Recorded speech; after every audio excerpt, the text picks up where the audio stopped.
I suppose it was atypical, as is typical of most people. So I studied languages in Ireland. I studied French, Spanish, I also studied Japanese.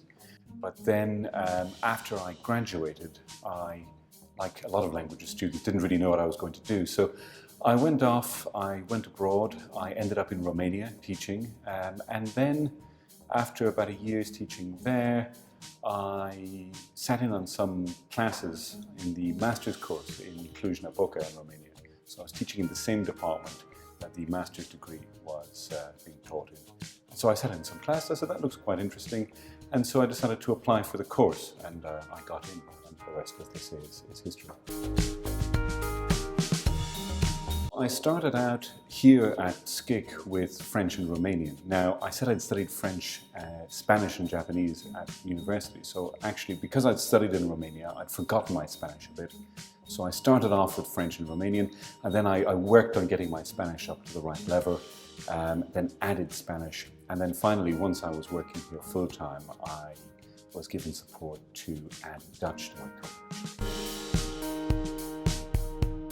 When I started studying, I was about maybe 23 or 24. I wasn't out of university very long. I had graduated when I was about 22, like everybody else. I'd gone off teaching for a year or two in Romania. And I think I was about 24 when I started the Masters. And then after I graduated, I applied for the freelance test. And I think around that time, I was maybe 25 or 26 by the time I started working at SCIC.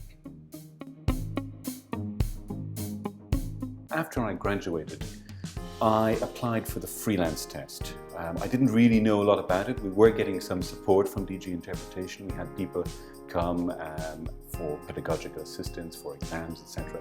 But I wasn't really too sure about employment prospects, etc. So I said, I'll apply for this, it could be interesting. So I applied for the freelance test, I was called, and to my great surprise, I actually passed. I really wasn't expecting that.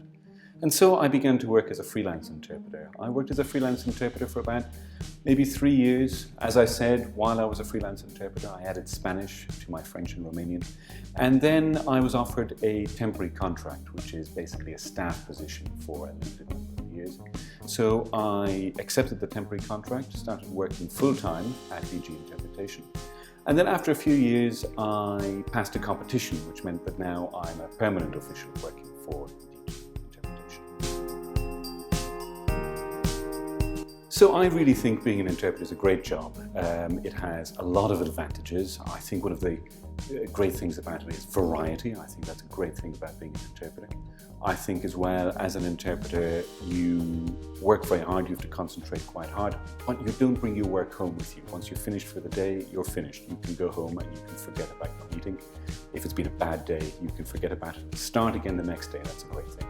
Another thing I really love about being an interpreter is the fact that all throughout my life, I love just gathering useless information. I love reading non-fiction books, I love watching documentaries, etc. And being an interpreter, there's no such thing as useless information.